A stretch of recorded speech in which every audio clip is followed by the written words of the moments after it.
അവളുമായിട്ടുള്ള അവൻ്റെ രജിസ്റ്റർ വിവാഹം അന്നാണ്. അതാണ് അവൻ അന്ന് പതിവിൽ നേരത്തെ ഉറക്കമുണർന്ന്. എന്നാൽ വാതിൽ തുറന്ന സ്വന്തം അച്ഛൻ തൂങ്ങി മരിച്ചു നിൽക്കുന്ന കാഴ്ചയാണ് അവൻ കാണുന്നത്. അത് കണ്ടതും പെട്ടെന്ന് അവൻ ഭയപ്പെട്ടു അമ്മയെ നലറി വിളിച്ച് പുറകോട്ട് തന്നെ വീണു. അവൻ്റെ നോട്ടം അപ്പോഴും തൂങ്ങി നിൽക്കുന്ന അച്ഛനിലേക്ക് തന്നെ ആയിരുന്നു. അവന് നിലവിളി കേട്ട് ഓടി വന്ന അമ്മ ആ ദൃശ്യം കണ്ട് നെഞ്ചത്തടിയും നിലവിളിയും തുടങ്ങി. അതോടെ അയൽവാസികളെല്ലാം അത് കേട്ട് അങ്ങോട്ട് ഓടിയെത്തി. ആരൊക്കെ എതിർത്താലും നാളെ ഞാൻ അവളെ കെട്ടുമെന്നും എനിക്കൊരു ജീവിതമുണ്ടെങ്കിൽ അത് അവളോടൊത്തായിരിക്കുമെന്ന് അവൻ അച്ഛനോട് വാശി പറഞ്ഞപ്പോൾ ഞാൻ ജീവിച്ചിരിക്കുന്നതിൻ്റെ ഈ വിവാഹം നടക്കില്ലെന്ന് അവനോട് അയാളും പറഞ്ഞു. എന്നാൽ അച്ഛൻ ഒരിക്കലും ഇങ്ങനെ ഒരു കടുംകൈ ചെയ്യുമെന്ന് അവൻ കരുതിയില്ല. ഓടിക്കൂടിയവരെല്ലാം അവനെ തന്നെയാണ് കുറ്റം പറഞ്ഞ്. അച്ഛനല്ലേ, ക്ഷമിക്കാമായിരുന്നില്ലേ? വാശിയും വൈരാഗ്യവുമെല്ലാം അച്ഛനോട് തീർക്കണമായിരുന്നു. അന്നേരം ഇത്തരം ചോദ്യങ്ങൾ കൊണ്ട് എല്ലാവരും അവനെ കൊല്ലാകൊല ചെയ്തുകൊണ്ടിരുന്നു. അതിനിടയിൽ അമ്മയും വിളിച്ചു പറഞ്ഞു, സ്വന്തം അമ്മയുടെ താലി അറുത്തുമാറ്റി തന്നെ വേണമായിരുന്നോടാ മഹാഭാവി, നിനക്ക് വേറൊരുത്തിക്ക് താലി കെട്ടാൻ. നീയൊന്നും ഒരു കാലത്തും കുണം പിടിക്കലടാ സാമദ്രോഹി. ഈ അസുരവിറ്റ എന്റെ വയറ്റിൽ തന്നെ വന്ന് പിറന്നല്ലോ എന്റെ ഭഗവാനെ. അമ്മയുടെ നാവിൽ നിന്ന് പിറന്നു വീണ ആ വാക്കുകൾ വെടിയുണ്ട കണക്കെ അവനുള്ളിലൂടെ കടന്നുപോയി. എല്ലാം അവസാനിക്കുകയായിരുന്നു അവിടെ. മരണം കൊണ്ട് തീർപ്പാക്കേണ്ട അത്ര വലിയ പ്രശ്നങ്ങളൊന്നും അവർക്കിടയിൽ ഉണ്ടായിരുന്നില്ല. എന്നാൽ അവൻ്റെ ഉള്ളിൽ എന്തുകൊണ്ടാണ് അവളോട് ഇത്ര സ്നേഹമെന്ന് അച്ഛനെ ബോധ്യപ്പെടുത്തുന്നതിൽ അവനും, മകൻ ഇഷ്ടപ്പെടുന്ന വിവാഹത്തിൻ്റെ പോരായ്മ എന്താണെന്ന് മകനെ ബോധ്യപ്പെടുന്നതിൽ അച്ഛനും പരസ്പരം പരാജയപ്പെട്ടു. അതാണ് അവിടെ സംഭവിച്ചത്. അച്ഛൻ്റെ മരണത്തോടെ എല്ലാ ബന്ധങ്ങളും അറ്റു. അവളെ അവനിൽ നിന്ന് തുടച്ചു മാറ്റപ്പെട്ടു. ഇഷ്ടവും സ്നേഹവും വാശിയും വൈരാഗ്യവും എല്ലാം അവനിൽ ആറി തണുത്തു. പിന്നീട് അവനോ അവളോ പരസ്പരം വിളിച്ചില്ല, കാണാൻ ശ്രമിച്ചില്ല. ഒരക്ഷരം പോലും പറയാതെ അവർ വഴിമാറി അകന്നുപോയി. 3-4 മാസങ്ങൾക്ക് ശേഷം ഒരു ദിവസം അവൻ അറിഞ്ഞു അവൾ ജോലിക്കായി ഗൾഫിൽ പോവുകയാണെന്ന്. എന്നിട്ടും അവൻ അവളെ കാണാൻ ശ്രമിച്ചില്ല. അച്ഛൻ്റെ മരണം ഇരുവരെ അത്രയേറെ അകൽച്ചയിൽ കൊണ്ടെത്തിച്ചിരുന്നു. അവൾ തുടർന്നൊരു മാസത്തിനകം ഗൾഫിൽ പോവുകയും ചെയ്തു. ഒരു മരണം അവരെ വേർപ്പെടുത്തിയതിൻ്റെ ആഴം അത്ര വലുതായിരുന്നു. അതിലും പരിതാപകരമായിരുന്നു അമ്മയും അവനും തമ്മിലുള്ള വീട്ടിലെ അവസ്ഥ. ആ സംഭവത്തിന് ശേഷം അമ്മയും മകനും അവർ പരസ്പരം മിണ്ടിയിട്ടേയില്ല.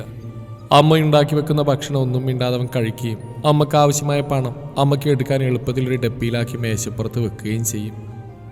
അമ്മ കുറിയുടെയും ചിട്ടിയുടെയും പാസ്ബുക്ക് അതേ ഡപ്പിയുടെ അടുത്ത് വെക്കുകയും ചെയ്യും. അവനതിൽ പണം വെച്ച് അത് അവിടെ തന്നെ തിരിച്ചു വെക്കുകയും ചെയ്തു. 3 വർഷങ്ങൾ കടന്നുപോയി. പക്ഷെ അവരുടെ ജീവിത രീതി മാറിയില്ല. ഒരേ വീട്ടിൽ 2 അന്യരെ പോലെ അവർ ജീവിച്ചു. ഒരു ദിവസം പണം വയ്ക്കുന്ന ഡപ്പിക്കടുത്ത് അമ്മ വെച്ചൊരു കല്യാണക്കത്തുണ്ടായിരുന്നു. അത് കണ്ടപ്പോഴാണ് അവൾ നാട്ടിൽ വന്നിട്ടുണ്ടെന്നും അവളുടെ കല്യാണമാണെന്നും അതിൻ്റെ ക്ഷണക്കത്താണെന്ന് അവന് മനസ്സിലാവുന്നു. അതറിഞ്ഞപ്പോൾ പിന്നെയും നെഞ്ചിലെവിടെയോ ഒരു വേദന. പിന്നെ അവൻ സമാധാനിച്ചു, അവളെങ്കിലും രക്ഷപ്പെടട്ടെ എന്ന്. എന്നിട്ട് അവളുടെ കല്യാണത്തിൻ്റെ തലേന്നാൾ പഴയ വേദനകൾ പിന്നെ അവനെ തിരഞ്ഞെത്തി. അച്ഛൻ മരണം കൊണ്ട് തടഞ്ഞില്ലായിരുന്നെങ്കിൽ എന്നോ അവൾ തൻ്റേതാകുമായിരുന്നു എന്ന് ഓർത്തപ്പോൾ അവൻ്റെ മനസ്സ് വിങ്ങി പൊട്ടാൻ തുടങ്ങി. ഹൃദയം നുറുങ്ങാൻ തുടങ്ങി. ഓർമ്മകൾ അവനെ അന്നേരം കാരമുള്ളുകളായി കുത്തി നോവിക്കാൻ തുടങ്ങി. എങ്കിലും സ്വയം വേദനിക്കാനല്ലാതെ അവളെ വേദനിപ്പിക്കാൻ അവൻ ഇഷ്ടപ്പെട്ടില്ല. തൻ്റെ വേദനകളെ കണ്ണീരിൽ അവസാനിപ്പിച്ച് ഓരോന്നോർത്ത് വേദനയിൽ മുങ്ങിക്കിടന്ന് എപ്പോഴും അവൻ ഉറങ്ങിപ്പോയി. വാതിലിനാരോ തട്ടുന്ന ശബ്ദം കേട്ടാണ് ഉറക്കത്തിൽ നിന്ന് അവൻ ഞെട്ടി ഉണർന്ന് ഫോൺ എടുത്ത് നോക്കിയ സമയം പുലർച്ചെ 5 മണി. ആരായിരിക്കും ഈ നേരത്ത്? അവൻ എണീറ്റ് വാതിൽ തുറന്നപ്പോൾ അമ്മയും വാതിലിൽ തട്ടിയിട്ട് എണീറ്റിരുന്നു. അവൻ പോയി വാതിൽ തുറന്നു. മുന്നിൽ അവൾ.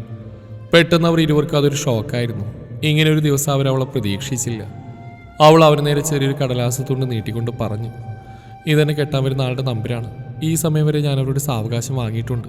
വിളിച്ചു പറഞ്ഞാൽ അവർ വരില്ല. അത് കേട്ട് അവളോട് എന്ത് പറയണമെന്നറിയാൻ നിൽക്കുന്ന അവനെ മറികടന്ന് അമ്മ പറഞ്ഞു, മോളകത്തോട്ട് കയറി വാ. അവൾ അകത്ത് കയറിയതും അവളുടെ കയ്യിൽ ആ കടലാസ് വാങ്ങി അമ്മ അത് അവൻ്റെ കയ്യിൽ വെച്ച് കൊടുത്തുകൊണ്ട് പറഞ്ഞു, പോയവർ പോയി. മരണപ്പെട്ടവർ മൂലം ജീവിച്ചിരിക്കുന്നവർ ശിക്ഷിക്കപ്പെടുന്നത് ശരിയല്ല. നമ്മളെപ്പോലെ ഇക്കാരാത്രി നിന്നോട് പോലും ഒരു അക്ഷരം ഉരിയാടാതെ ഇവളും ക്ഷമയോടെ കാത്തിരുന്നില്ലേ? മനസാക്ഷിയോട് കള്ളം പറയാൻ കഴിയാതെ ഇപ്പോഴും അവൾ നിനക്ക് വേണ്ടിയല്ലേ സ്വന്തം മനസാക്ഷിയോട് പോലും പൊരുതുന്നു. ഇപ്പം നിനക്ക് അവളെ വേണ്ടാന്ന് പറഞ്ഞാൽ അവിടെ എല്ലാം തൻ്റെ വിധിയാണെന്ന് കരുതി ജീവിക്കും. ഞാൻ അവിടെ പ്രതിയോഗിയാണെന്ന് അവൾക്കറിയാം. എന്നിട്ട് അവൾ വന്ന് നിൻ്റെ ഉള്ളിൽ അവളോടുള്ള സ്നേഹത്തിൻ്റെ ഒരു കണികയെങ്കിലും ബാക്കിയുണ്ടോ എന്നറിയാനും അവൾ നിന്നെ മറന്നിട്ടില്ല എന്ന് അറിയിക്കാനുമാണ്. അതിന് ഈ നേരത്തോളം അനുയോജ്യമായ മറ്റൊരു നേരമില്ല. അവൾ ഈ വീടിൻ്റെ മുമ്പിൽ ഇപ്പോൾ ഇങ്ങനെ വന്ന് നിൽക്കണമെങ്കിൽ അന്ന് അവൾ ഇവിടെ വിട്ട് പോയതൊന്നും മറക്കാനല്ല. എല്ലാം കലങ്ങി തെളിയാനുള്ള സാവകാശം തേടിയാണെന്ന് നിനക്ക് മനസ്സിലായില്ലെങ്കിലും ഒരു പെണ്ണെന്ന നിലയിൽ എനിക്ക് മനസ്സിലാവും. അതെങ്ങനെയാടാ ഞാൻ കണ്ടില്ലെന്ന് അടിക്കുക?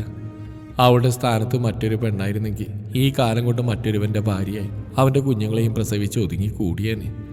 പ്രതിസന്ധികളിൽ തളരാതെ തൻ്റെ ഇഷ്ടങ്ങൾക്ക് വേണ്ടി എല്ലാം സഹിച്ച് ഇഷ്ടപ്പെട്ട ജീവിതത്തിനായി കാത്തിരിക്കാൻ എല്ലാവർക്കും സാധിക്കില്ല. ഒന്നിൽ പിഴച്ചാൽ മറ്റൊന്ന്, അല്ലെങ്കിൽ വിവാഹത്തിന് മുന്നേ ഫോണിലൂടെ ഇഷ്ടം പോലെ സംസാരത്തിന് സാധ്യതയുള്ളതുകൊണ്ട് മറ്റൊരു ബന്ധം വളരെ എളുപ്പമാണെന്ന് ധരിക്കുന്നവരായി ഇന്ന് കൂടുതലും. എന്നാൽ അവളുടെ ഹൃദയത്തിന് നിന്റെ ആകൃതിയാണ്. ഒരു പുലർച്ചെ അവൾ കാരണം അണഞ്ഞുപോയ വീട്ടിലെ വെളിച്ചം മറ്റൊരു പുലർക്കാലത്ത് അവളെ കൊണ്ട് തന്നെ വീണ്ടെടുപ്പിക്കുക എന്നതാവും ദൈവനിശ്ചയം. അതുപോലെ ഇനി ഈ വീട്ടിലൊന്നും മിണ്ടാനാവാതെ കഴിയാൻ എനിക്കും വയ്യ. അതോടെ എല്ലാം പിന്നെയും തളിരിടാൻ തുടങ്ങി. ചില പ്രതിസന്ധികൾ വരുമ്പോൾ നമുക്ക് തോന്നും എല്ലാം അവിടെ അവസാനിക്കുകയാണെന്ന്. എന്നാൽ നിങ്ങൾക്കുള്ളിൽ ആഗ്രഹങ്ങൾക്കും മോഹങ്ങൾക്കും കരുത്തുണ്ടെങ്കിൽ, അവക്കായി കാത്തിരിക്കാൻ നിങ്ങൾ തയ്യാറാണെങ്കിൽ അവ നിങ്ങളുടേതായി മാറുക തന്നെ ചെയ്യും.